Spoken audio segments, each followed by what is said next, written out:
The Remedial Herstory Project is a nonprofit working to get women's history into the primary and secondary history curriculum. To help us meet our goal, we produce media, lesson plans, and so much more. You can check it out on our website, www.remedialherstory.com. Our project is funded through grants and by patrons, potentially like you. Thank you to our patrons Jeff, Barbara, Christian, Kent, Jamie, Jenna, Nancy, Megan, Leah, Mark, Nicole, Anne, Sarah, Alicia, Katya, Michelle, Jessica, Laura, and Jackie. If you would like to join these wonderful people and become a patron, you can head over to patreon.com and become a supporter of the Remedial Herstory Project. You too can help us reform education and allow women to be seen, heard, and complicated. Hey, Kelsey. Hey, Brooke. Want to tell everyone what's happening in today's episode? Today we're talking about Vietnam again, but this time we're talking about anti-war protests. Okay. Such a light topic. Light. Hello, and welcome to Remedial Herstory, the other 50%, the podcast that explores what happened to the women in history class. Now, here's your host, Kelsey Brooke Eckert, and her partner in crime, Brooke Neva Sullivan. In this episode, we are going to be asking the question, why were women drawn into anti-war protests? I mean, why? Brooke, we're going to be joined on this podcast by Dr. Jessica Frazier. She is an associate professor of history. She's also in the Gender and Women's Studies department at the University of Rhode Island. And so obviously those two things together, history and women's studies, is right up our alley. What? So in our last episode, we were talking about the war broadly and why it started. But this episode should be a reminder to everyone that this war was incredibly long and cost Americans tens of thousands of lives. And one of the things that made the Vietnam War so unique is that it was something that people in the evening could tune into their TV stations and watch clips from the front and see the war. And there were also photographs, being published. Yeah. And well, it wasn't just what the government decided to tell us either. Yeah. It was the journalists now have a say. Journalists were, not to say that journalists were on the front lines of all previous battles, but in a way uniquely media. Yeah. Mixed media, not just writers, but photographers and cameras. And one of the things that makes that visual so much harder is, and especially in a war like Vietnam, where victims are guerrilla fighters, victims are children, women, older people, young people, it makes it hard to see those visuals. And I think you could argue just media alone changes people's perception of what the heck we're doing here. So by the late 60s, there is widespread, disillusionment with the war itself. Right. And a lot of women are drawn to that. And one of the interesting things is that women are drawn to different, there's sort of a gendering of the things that people are protesting in the war. Like the draft, this is something that's impacting men, and women have to almost carve out a space in the draft protests for why they care about that topic. Right. So it's kind of an interesting thing. And yet women are drawn in large numbers to this movement. And so I'm so excited to have Jessie here, Dr. Frazier here. She is an outstanding historian. I've learned a lot from her. And why don't we start by having her introduce herself? Yay. Great. Hi, my name is Jessica Frazier. I'm an associate professor at the University of Rhode Island in the departments of history and gender and women's studies. I am here to talk about women's roles in the anti-Vietnam War movement. And I became interested in this topic when I was doing my dissertation research when I was getting my PhD in grad school.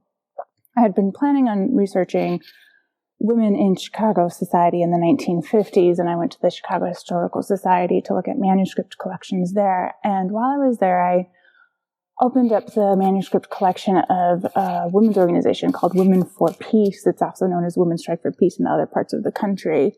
And what I found out is that these middle-aged, middle-class, white women with children, often young children at home, were traveling to North Vietnam, the enemy of the United States, in the 1960s, in order to find out what was happening in terms of the U.S. war there. And some of these women were traveling to Hanoi during times of heavy U.S. bombing over Hanoi.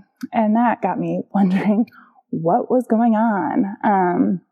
And so then I started to look more into women's anti-war activism during the Vietnam War era. Some of the questions I'm hoping to answer are, what were women's roles in the anti-Vietnam War movement in the 1960s and 1970s? How did women's activism shape in the anti-Vietnam War movement? So how did women's activism shape anti-Vietnam War rhetoric and arguments? And how did the anti-Vietnam War movement shape women's future activism? So we're in the United States in the 1960s and 1970s, and we have the U.S. is involved in Vietnam. And what we think we know in terms of the scholarship on anti-Vietnam War activism is that women may have been involved in the anti-war movement, but they were not leaders in the movement. We often think of people such as Tom Hayden, Dave Dillinger, Winnie Davis as the leaders of the anti-war movement. We also believe we know that there was fallout in the anti-war movement in the 1960s and the late 1960s that resulted in an implosion of new left organizations, including the Students for a Democratic Society, SDS, and that Black Power, women's liberation, and other revolutionary youth activists were quarreling at this conference in 1969, set up by SDS, and they ended up going their separate ways, and then that was a major problem in the anti-war movement. And these activists have often been blamed for the implosion. What is missing from this story, from this narrative, is the ways in which each of these groups had developed unique anti-war arguments that linked the U.S. war in Vietnam with social injustices in the United States. There's also, within this narrative, there's something missing about the people who were focusing on the single issue of the war are not being criticized, in that they either would not or could not see how U.S. foreign relations connected with domestic policies. So we have Black Power activists, women's liberationists, and other activists trying to connect what's happening in the U.S., what's happening in the domestic U.S. with U.S. foreign policy. And then we have people who are focusing on the single issue of the war and refusing to see those connections between what's happening domestically and what's happening in terms of foreign policy. And that criticism is often missing in these narratives that are simply blaming people for pushing against anti-war narratives that were too narrowly defined. So if we're thinking specifically about women in the anti-war movement, we need to be considering women in the civil rights movement and in Black Power movements and other movements for social and economic justice, including Asian American and Chicano women. We need to be thinking about women who self-identified as feminists or as women's liberationists, using the lingo of the time. And we also need to be thinking about women who identified as peace activists. And lastly, I do want to mention that, of course, women could fit into all three of these categories. They could identify themselves as peace activists, feminists, and be part of the civil rights or Black Power movements or other similar movements. So thinking first about women who identified as peace activists, it should be of no surprise that people who were involved in anti-nuclear movements in the 1950s were some of the first people to oppose U.S. intervention in Vietnam in the early 1960s. One such group, Women's Strike for Peace, the group I mentioned at the beginning, this was the group that kind of led me into this topic. That group formed in 1961, and it was a group that formed against nuclear proliferation. They had a saying, in the arms race, not the human race. That was one of their slogans in the early 1960s. When the U.S. became involved in Vietnam, they were very curious about what was happening. You know, why was the U.S. involved? What was actually happening in Vietnam?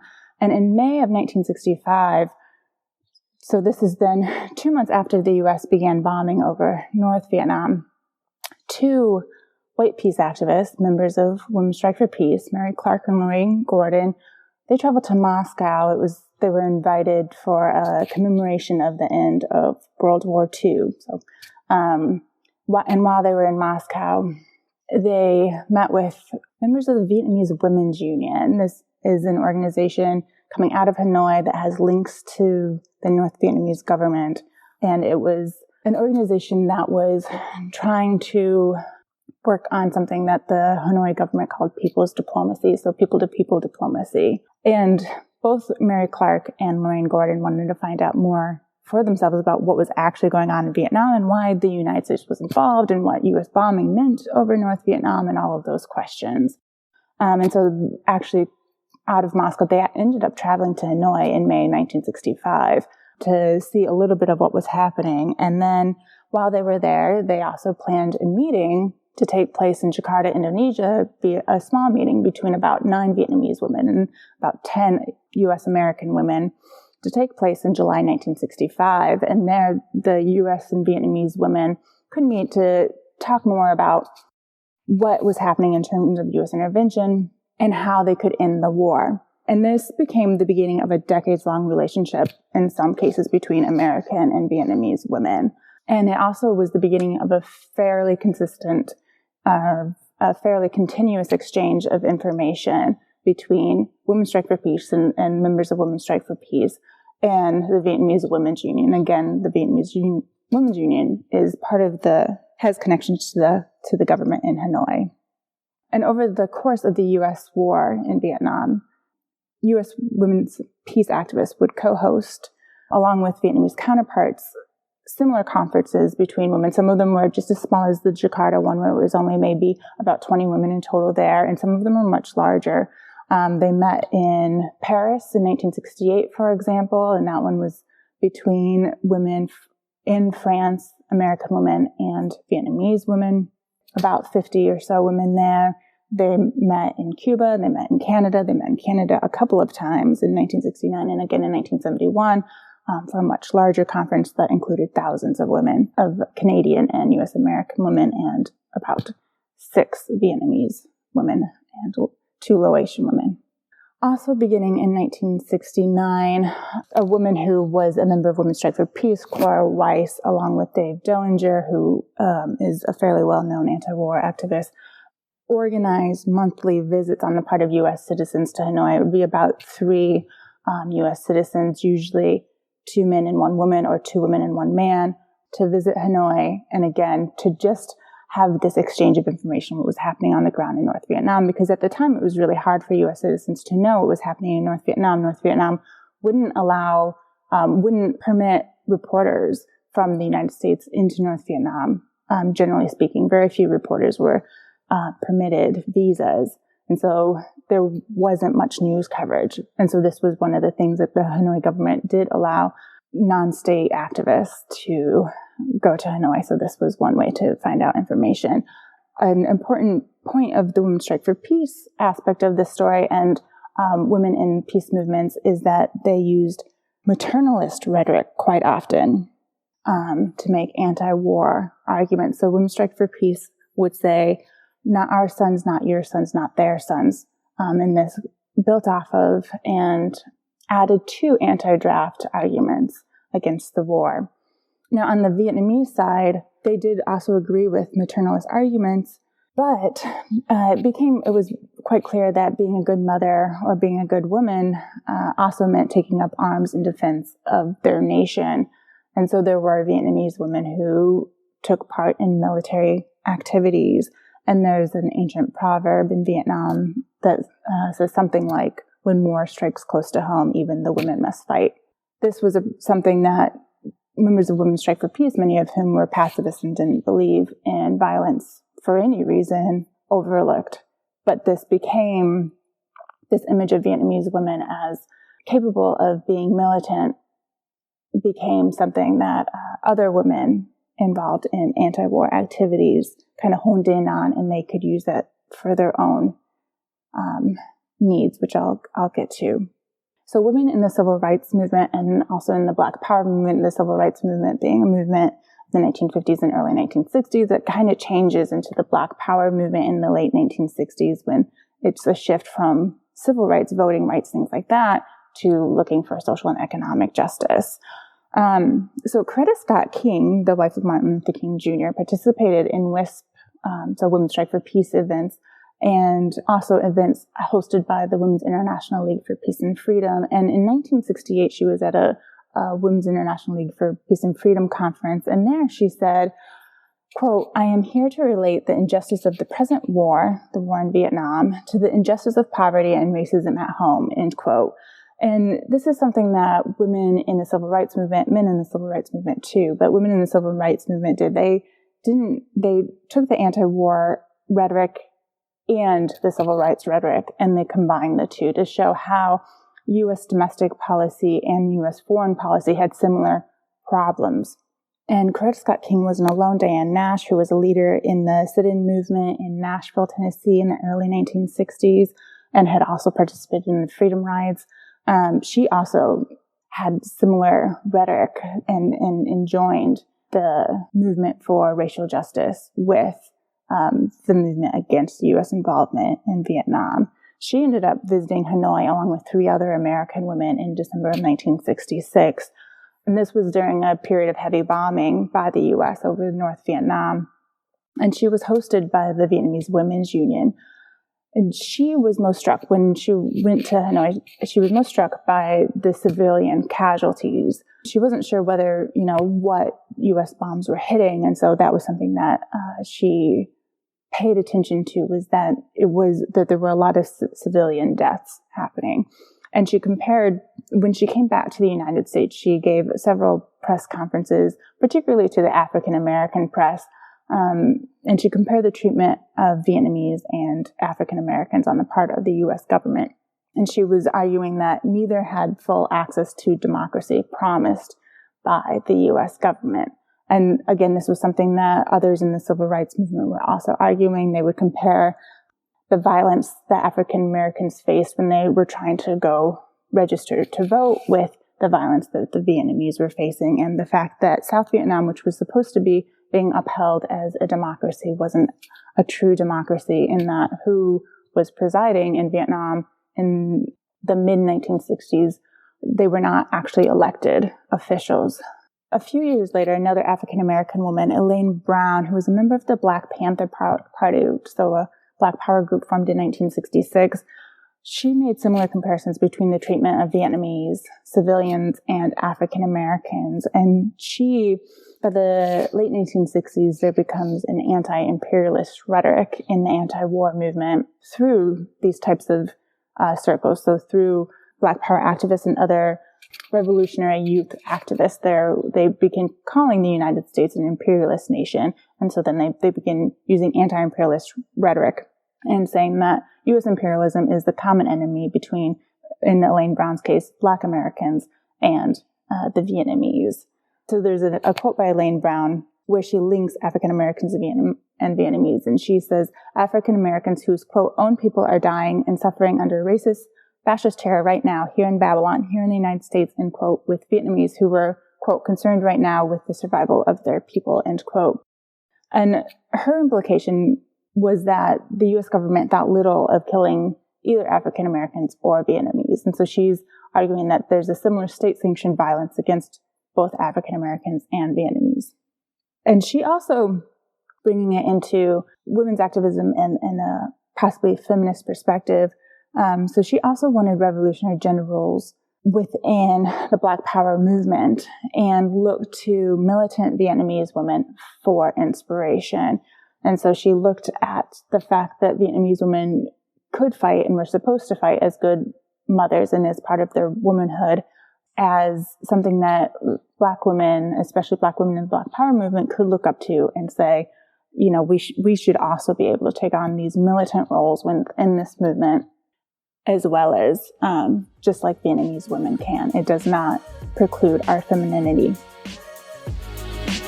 Hey, Kelsey, I don't think our listeners know about the new upcoming project that we're working on. Which one? the video series. Oh, the video series. That's awesome.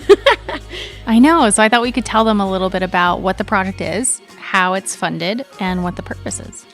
Well, we are producing a video series, 25 episodes on U.S. history, 25 episodes on world history. And the point of these is to provide teachers who don't know women's history with like a 10-minute video that they could play for their class. So say you're teaching a lesson on the American Revolution.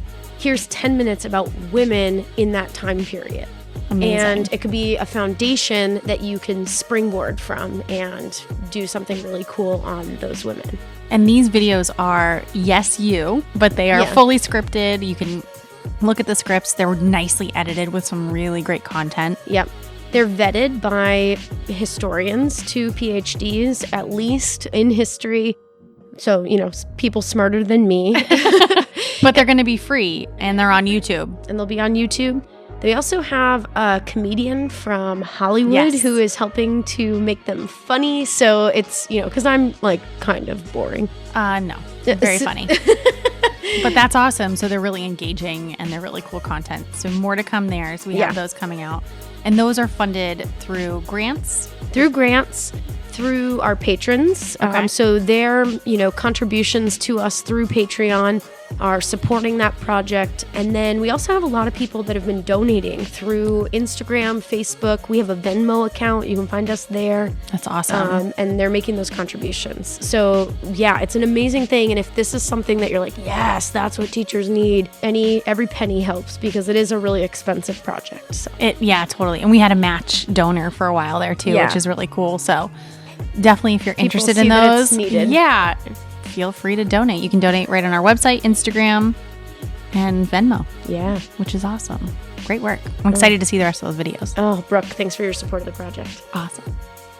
So Elaine Brown wanted revolutionary gender roles within the Black Power movement because she was faced with this common problem where men weren't allowed to make the decisions and women were supposed to be doing the cooking and cleaning. She went to a meeting in the Bay Area, a Black Power meeting in the Bay Area where there were decisions being made, and she was called into the kitchen to help make whatever meal they were making for the men, and the men got to stay out in the living room and talk, and then she was called back into the kitchen to clean up, and this whole process of her role in these meetings really upset her. And so she decided that she needed to create revolutionary gender roles within the Black Power movement.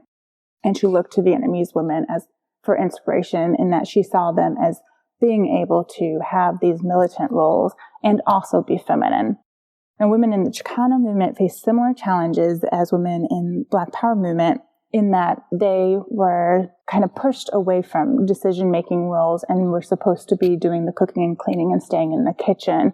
And they also, unlike African Americans, the Chicano movement and Chicanos were at the forefront of making connections between the Chicano movement and the anti-war movement. So there was a newspaper, El Grito del Norte. It was led by an editor, Elizabeth Betita Martinez. She found a way to uniquely connect the Chicano movement with the anti-Vietnam War movement. And again, it was U.S. imperialism as the common enemy, but she argued that just like Chicanos who were fighting for land rights in the southwest of the United States, the Vietnamese were also fighting for their land. And so this is how she made a connection between those two groups of people.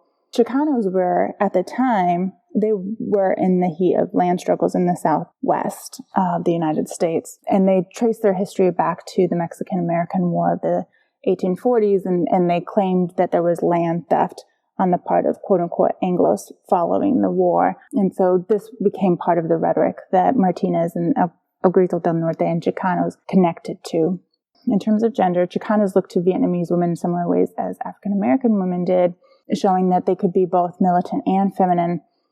But they also traced their own history, their own Chicano history, arguing that pre-conquest, women in the Americas had respected roles in society and that sexism had come from and come with conquest, European conquest.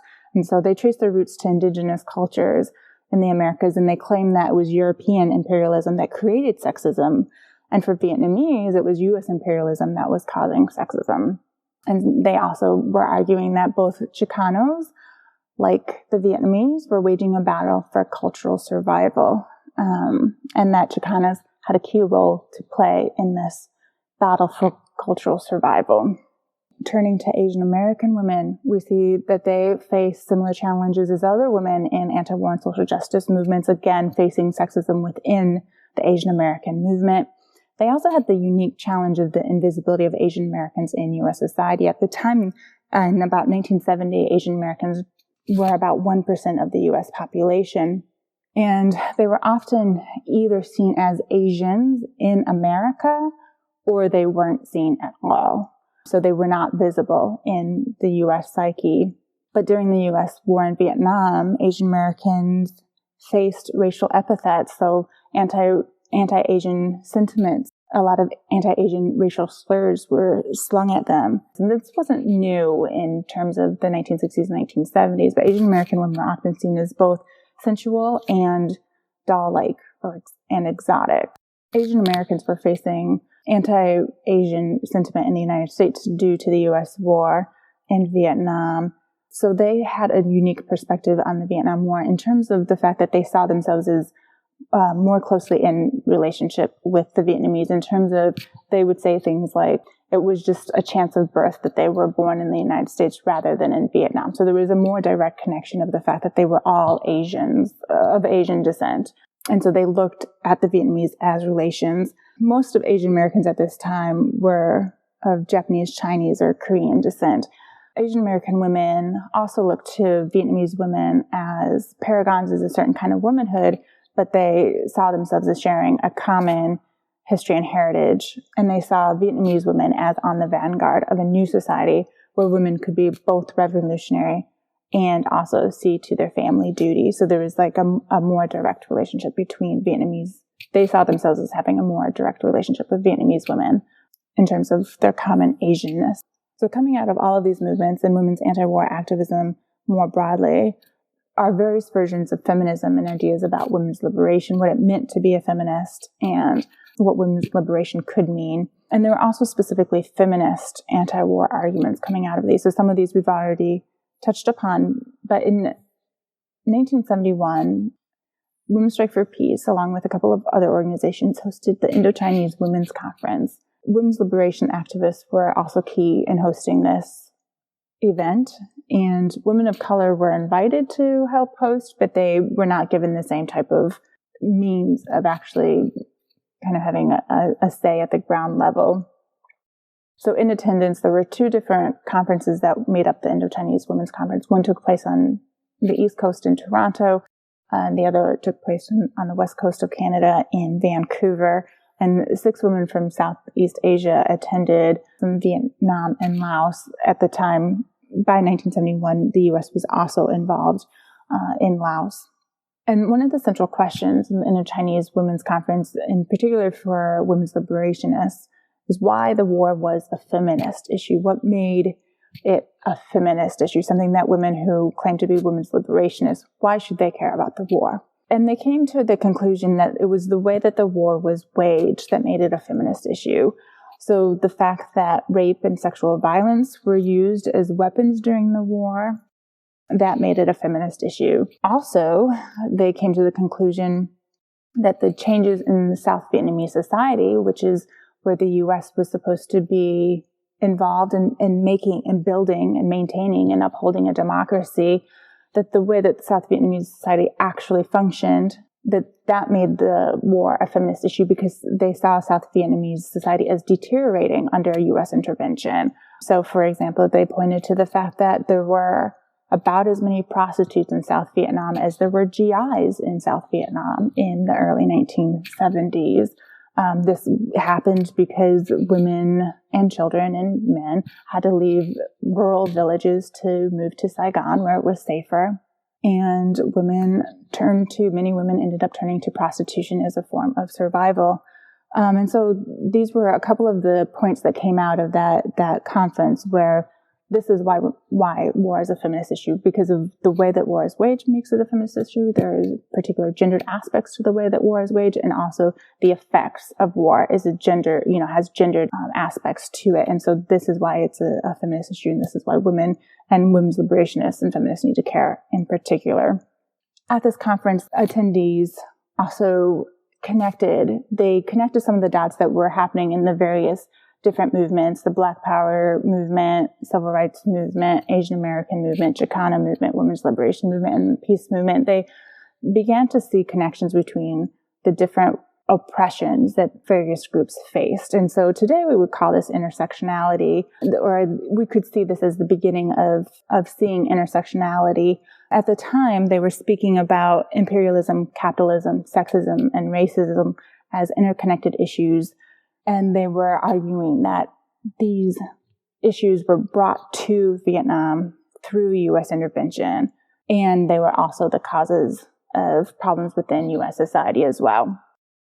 And so going back to some of the questions that I was raising, some of the central questions of this. So what were women's roles? So women's roles in the anti-Vietnam War movement, although they were often pushed to the side and pushed to do cleaning and secretarial duties, many women fought that and decided to try to take on leadership roles themselves. And they came up with their own rhetoric. They came up with their own arguments against the Vietnam War.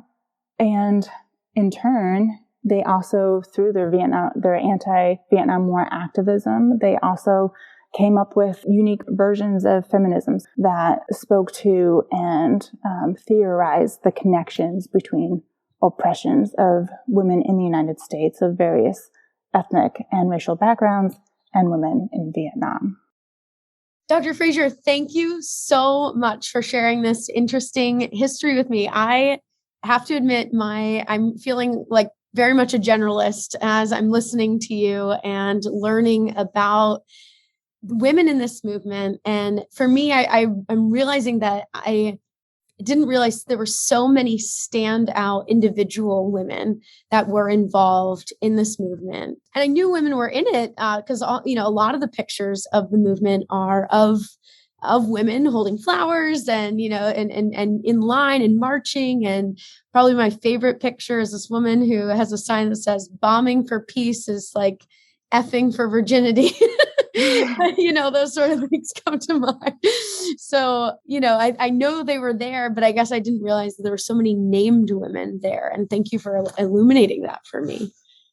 Yeah, I do. I think that the women, they seem to be more in the background of our knowledge. And so, they're not named. We do have the men being named. So people know that Dr. Spock, for example, was against the war. People know Tom Hayden, I think, is a pretty common name for people to know. The one woman that I think people do know, when I was writing my book project, and I mentioned that I was talking about women in the anti-war movement, and especially I was talking about women who traveled to North Vietnam, everybody came back with Jane Fonda. So that's a name that I think people know. She was against the war. But she wasn't the only woman who was against the war. And right. She wasn't necessarily part of some of the conversations that I was researching and that have come up for me. So there's so many other women, and they were positioning themselves in like multiple ways against what was happening in the anti-war movement. So I think some of the part of the anti-war movement that many people know about is the anti-draft movement, which is a very male-dominated movement, a very young male-dominated movement. And I think people even imagine it as a white male-dominated movement, although it wasn't necessarily that either. But women also positioned themselves in favor of the anti-draft movement in a couple of ways, especially in 1966, 1967, and going into 1968. So they were positioning themselves, the women that are part of Women's Strike for Peace, and, the mothers and middle-class white women generally, positioning themselves as mothers. And so they have the saying, not our sons, not their sons, not our sons, not your sons, not their sons. And then there were younger women who weren't positioning themselves that way because they were college age and they didn't have children, and that didn't make sense to position themselves in the anti-draft movement in that way. But they were still not placed in a position of agency, and that there's an image, a poster of Joan Baez and her two sisters. And on the poster, it says, "Girls say yes to boys who say no." So it's this very sexual objectification of women, a self-objectification of women.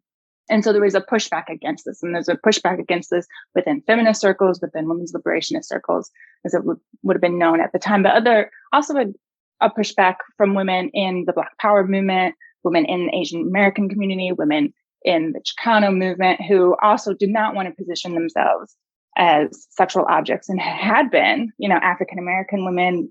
There's a long history of them being sexualized. Yeah. And I think Asian American women were facing the same thing. That was part of the anti-Asian sentiment of the time, was a sexualization of Asian American women. And these are exotic women who are sexually available in a certain way. They're all pushing against that and coming up with their own narratives, their own anti-war narratives. And so I think that's very significant in terms of talking about the anti-war movement, is first how people within society saw themselves and saw each other and thought it made sense to make anti-war arguments. And then also what they were doing, especially the groups that were trying to change U.S. society. Because they were trying to change U.S. society, they were trying to tear down the social norms. Then they were able to push against, I don't have to be a mother to be against the war, and I don't have to be sexually available to be against the war. I can do something else.